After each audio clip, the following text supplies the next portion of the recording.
नमस्कार, A1 India देख रहे हैं आप। मैं हूं सुरेंद्र सोलिया। वृंदावन में हैं, कॉरिडोर को लेकर के लगातार लोगों के रिएक्शन को देखते हुए हम ये बात टटोलने का प्रयास कर रहे हैं कि आखिर कॉरिडोर बनना चाहिए या नहीं बनना चाहिए। इसी कड़ी में हम कथा प्रवक्ता हितेंद्र कृष्णा जी के यहाँ मौजूद हैं। इससे पहले कि उनसे कोई बात करें, सबसे पहले मैं आपको बता दूं कि वृंदावन की जो छटा है, वृंदावन का जो एक पूरा वैराग्य है, उसको देश और दुनिया में पहुंचाने का अगर सबसे पहला जो श्रेय जाता है तो वो कथा प्रवक्ताओं को जाता है।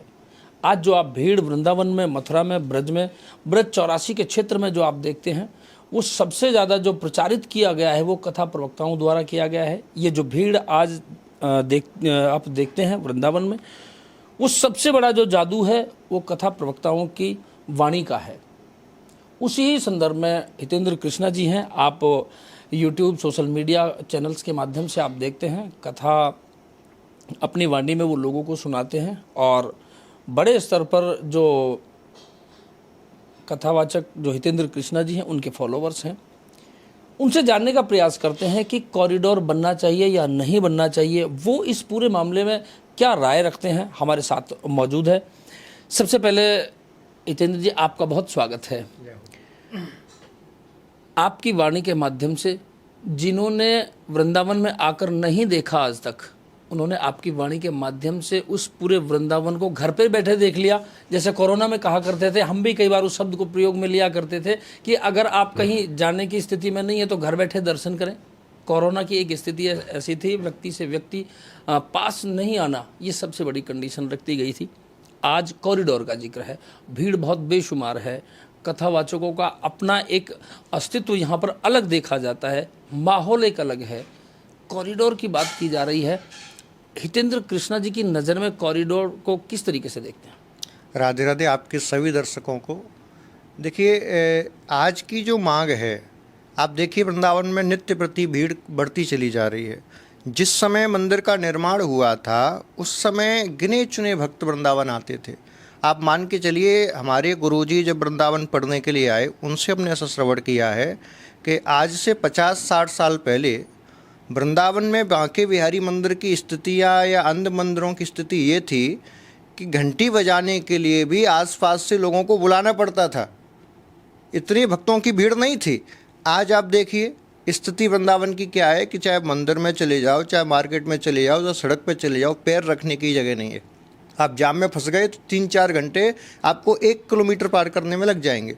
तो इस वर्तमान स्थिति को देखते हुए और पिछले कई दशकों में जो बांके बिहारी और अन्य मंदिरों में जो हादसे हुए हैं, कई माताएं भीड़ में दब के मर गईं, कई ऐसी घटनाएं हुई कि छोटे छोटे बच्चों की दम घुट गई उस भीड़ में। तो उस परिस्थिति को देखते हुए सरकार ने ये फैसला लिया कि वर्तमान में बांके बिहारी में मंदिर में कॉरिडोर की आवश्यकता है और वो सार्थक भी है, बनना भी चाहिए। अब बात आती है कि जो लोग विरोध कर रहे हैं वो क्यों कर रहे हैं। तो भैया सीधी सी बात है, जो लोग वहाँ अपनी संपत्ति बना के बैठे हैं, चाहे वो किसी भी प्रकार से उन्होंने बनाई है, कब्जा करके या हत्या के या कैसे भी, लेकिन है तो इस समय उनकी, पट्टा उनका है, रह वो रहे हैं, घर उनका बना है, मकान उनका बना है। तो जिस व्यक्ति की संपत्ति जाती है, चाहे आप हो या मैं हूँ या आज के गोस्वामी हो, उनको दर्द तो होता है। लेकिन हमारा सनातन ये कहता है कि आपने जो भी कर्म किया है, समय परिस्थिति के अनुसार आपको उसका दंड मिलना तय है, चाहे आपको खुशी हो या गम। तो जो आपने पिछले कई दशकों में किया उसका परिणाम आज आपको भोगने को मिल रहा है। उस समय यदि आप इतना अतिक्रमण ना करते, मंदिर की भूमि को मंदिर के लिए छोड़ देते और मंदिर से हटके अपने भवनों का, आश्रमों का निर्माण करते, तो आज ये स्थिति नहीं आती, वो कॉरिडोर की आवश्यकता ही नहीं पड़ती। जो वृंदावन का प्राचीन स्वरूप था, जिसमें वन थे, जिसमें तुलसियों के वृक्ष थे, जब कई प्रकार के पशु पक्षी भ्रमण करते थे, कहाँ हैं आज वो? आज लोग बातें कर रहे हैं कि महाराज कुंज गलियाँ टूट जाएंगी, वृंदावन का प्राचीन स्वरूप खत्म हो जाएगा। तो मुझे बताइए, वृंदावन का प्राचीन स्वरूप बचा कहाँ है जो आप उसको ख़त्म कर दोगे? आपने होटल बनाए तब आपको वृंदावन के प्राचीन स्वरूप की याद नहीं आई। आपने अपने आश्रम बनाए तब आपको वृंदावन के प्राचीन स्वरूप की याद नहीं आई। आपने बड़ी बड़ी मल्टी बिल्डिंगें खड़ी कर ली, अपने लिए बड़े बड़े वीआईपी घर बना लिए, तब आपको वृंदावन की याद नहीं आई। आपके घर में 10-10 एसी लगे हैं, 4 गाड़ियां खड़ी हैं, तब आपको वृंदावन की याद नहीं आई। आज वृंदावन के लिए कुछ अच्छा होने जा रहा है, सरकार कुछ अच्छे फैसले ले रही है, तब आपको वृंदावन की याद आ रही है। और सच्चाई ये है, आपको वृंदावन की याद नहीं आ रही, आपको वृंदावन से मोह नहीं है, आपकी जो अतिक्रमण की संपत्ति है वो सरकार हटा रही है, इसीलिए आपको वृंदावन की याद आ रही है। वरना वृंदावन का कोई भी हितैषी इस कॉरिडोर का विरोध नहीं करेगा। जो स्वयं अपना हितैषी बना घूम रहा है, जो स्वयं महत्वाकांक्षी है, वो केवल कॉरिडोर का विरोध कर रहा है। वृंदावन का हित चाहने वाला कोई भी कॉरिडोर का विरोध नहीं करेगा। एक बहुत इंपॉर्टेंट सवाल है, हमारा ये बच्चा है जो साथ में, अभी हम आ रहे थे तो इन्होंने कहा कि अंकल यहाँ जो कुंज गलियों का जिक्र होता है वो कुंज गलियाँ हैं कहाँ?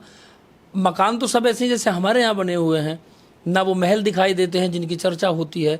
जिन कुंज गलियों का एक चर्चा हो रहा है काफ़ी देर से, जब से हमने ये कवर करना शुरू किया है, तो कुंज गलियों का जिक्र जरूर है, लेकिन कुंज गलियाँ है कहाँ, वो सबसे बड़ा एक विचार करने वाला बिंदु है। तो क्या लगता है कि जो वो कुंज गलियाँ तो शायद पहले ही मिटा दी गई अतिक्रमण के कारण?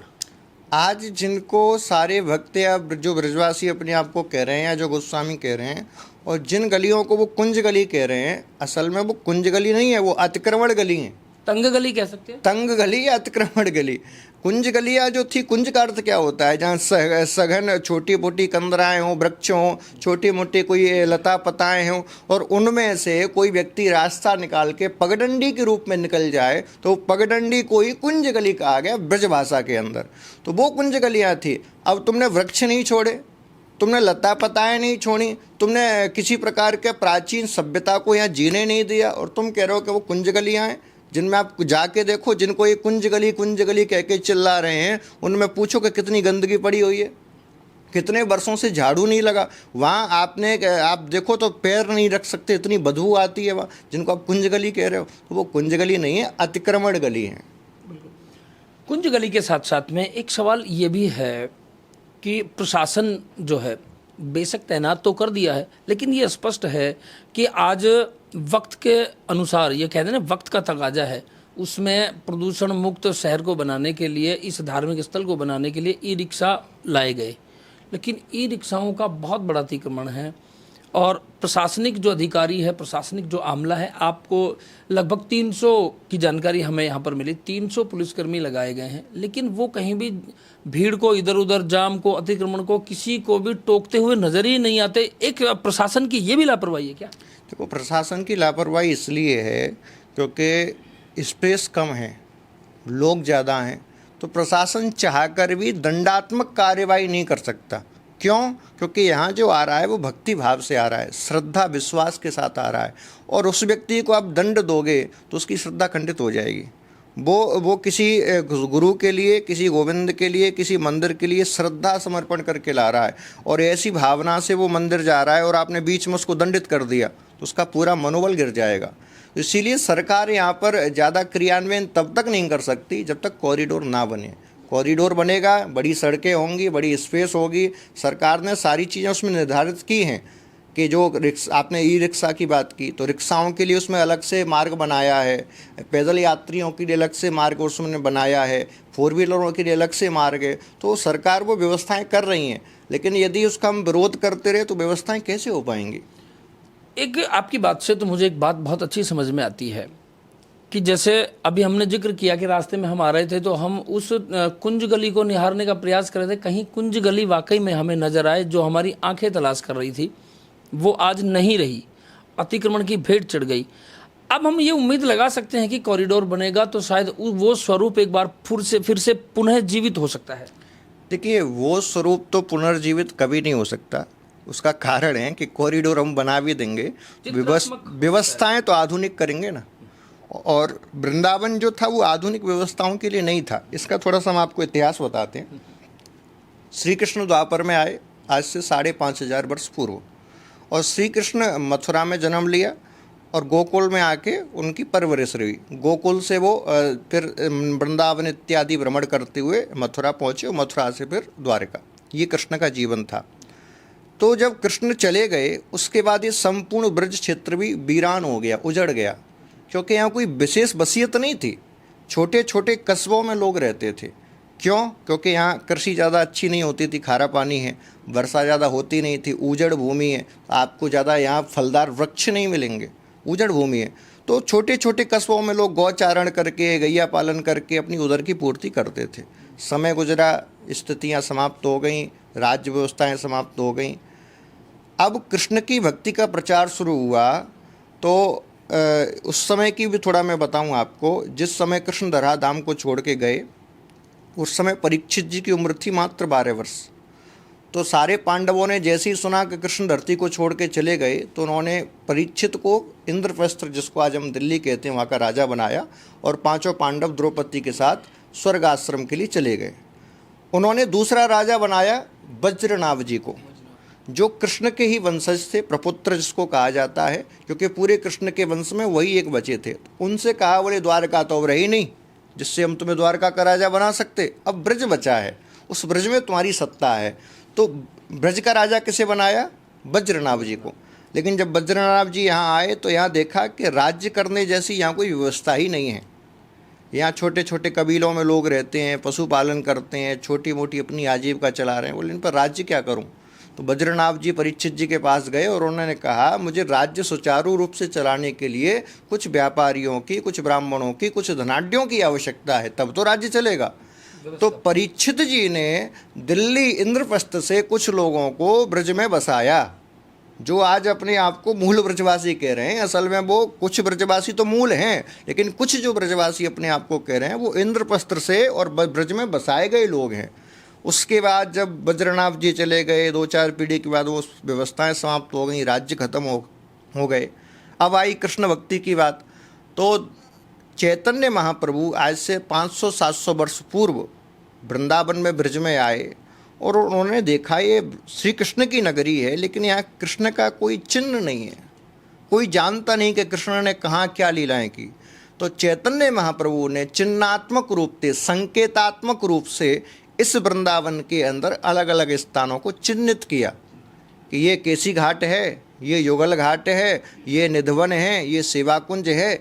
ये जो वृंदावन हम देख रहे हैं, ये चैतन्य महाप्रभु के द्वारा बताया गया वृंदावन है। और उसके बाद चैतन्य महाप्रभु के बाद अब बिहारी जी की बात आती है, क्योंकि पूरा झगड़ा उन्हीं से शुरू हुआ है। उनके बाद हमारी ब्रज की परंपरा के जो मूर्धन्य संत हैं, जिनका त्याग, जिनका वैराग्य आज भी कोई देख ले तो अद्भुत, ऐसे वैरागी स्वामी श्री हरिदास जी महाराज ब्रज में आए। निधवन में आकर उन्होंने साधनाएं की, ऐसा वैराग्य कि जीवन में 4 अंगुल की लंगोटी से ज़्यादा वस्त्र धारण नहीं किए। एक दिन में 4 चने खा के जिन्होंने तपस्या की, ब्रजवासियों के संतों के बार बार कहने करके थोड़ा सा तो अन्न ग्रहण करो, 1 रोटी 1 टिक्कर, वो भी मधुकरी मांग कर भिक्षावृत्ति करके लाते, 1 टिक्कर बनाते, उसके 4 भाग करते, 1 भाग गायों को खिलाते, 1 भाग बंदरों को खिलाते, 1 भाग संतों को देते, 1/4 भाग जो बचता उसको खुद खा के, और फिर जिन्होंने भजन किया और उनकी साधना से निधवन के अंदर बांके बिहारी को उन्होंने प्रकट किया। ऐसे जो संत हैं उनके द्वारा ये ब्रज बसा गया है। आज जो अपने आप को जो व्यापारी बने बैठे हैं, धर्म के नाम पर धंधा सब लोग कर रहे हैं, उन्होंने वृंदावन नहीं बसाया, ऐसे तपस्वी संतों ने वृंदावन बसाया है। अब बताओ, उनकी तपस्या आज किसी के अंदर देखने को मिल रही है? जो प्राचीन वृंदावन था, जो आज मैं आपसे प्रश्न पूछ रहा हूँ, जो व्यक्ति कभी वृंदावन नहीं आया हो, उसने केवल वृंदावन के बारे में सुना हो, उससे कहो कि वृंदावन कैसा होगा, तो वो क्या इमेज करेगा कि चारों तरफ लता पताएं हैं, क्योंकि कथाओं में यही सुना है, चारों तरफ गौ माताएं घूम रही हैं, सुंदर सुंदर पक्षियां कलरब कर रहे हैं, यमुना इतनी शुद्ध है, पवित्र है कि लोग स्नान कर रहे हैं, जल पी रहे हैं, यही वो करेगा ना चिंतन। लेकिन जब वो धरातल पे आके देखता है तो क्या देखता है? कंक्रीट का बन, चारों तरफ इतनी आस्था को ठेस पहुंचती है, आस्था को ठेस पहुंचती, इतनी गर्मी, चारों तरफ आश्रमों के नाम पर केवल होटल, लूटपाट, गौशालाओं के नाम पर केवल गौ माताओं को बंदी बनाया जा रहा है। एक 100 गज का 200 गज का प्लॉट ले लिया, उसमें गौ माताएं ऐसे भर दी कि 2 माताओं को खड़े रहने की जगह नहीं है, और उनके नाम पर लाखों रुपए की लूट की जा रही है। ये है वृंदावन, ये था वृंदावन।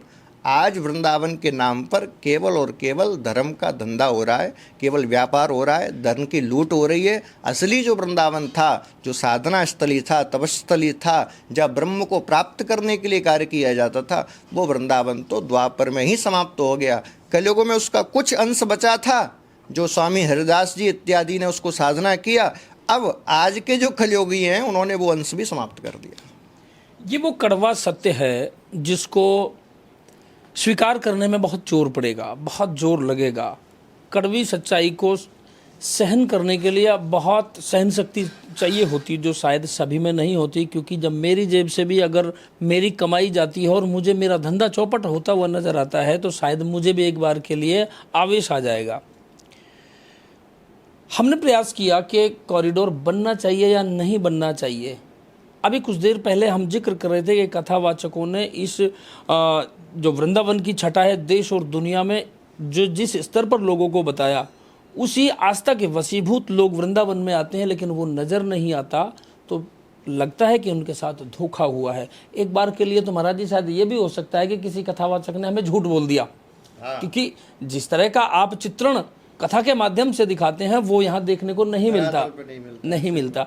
तो कहीं ना कहीं जो श्रद्धालु है, आम जो भक्त है, आम जो आस्था के वशीभूत जो लोग आते हैं, वो यहाँ पर ठगा हुआ महसूस करते हैं। तो कहीं ना कहीं वो कड़वा सत्य है, जिसका कहीं ना कहीं ये देखने को मिलता है कि जो चीज़ देखने हम आए थे, जो हम सोच करके आए थे, जो चित्र हम अपनी आंखों में बसा करके लाए थे कि आंखों से देखेंगे, कानों से सुनेंगे, उस पूरे माहौल को वो नज़र नहीं आता। शायद इसी लिहाज से सरकार को ये सोचने की मजबूरी हुई कि कॉरिडोर को अब लाना चाहिए। अब कॉरिडोर बनेगा या नहीं बनेगा वो सरकार का विषय है। हमने आपको दोनों तरीके की बातें सुनवाई कि क्यों तो कॉरिडोर बनना चाहिए, क्यों कॉरिडोर नहीं बनना चाहिए। ये सरकारों का फैसला है। स्थानीय जो यहाँ के मठाधीश में अगर कहूँ तो शायद अतिशोक्ति नहीं होनी चाहिए, क्योंकि उनके हाथ में वृंदावन का प्रशासन जो पूरा है वो चलता है। ये उनका फैसला रहेगा। जो कुछ जानकारी थी वो ये आपके सामने हमने एक कथा प्रवक्ता के माध्यम से क्या होना चाहिए, उनके शब्दों में क्या होना चाहिए, वो हमने आपके सामने रखने का प्रयास किया। ये अपने अपने विचार हो सकते हैं। बने रहिए A1 इंडिया के साथ।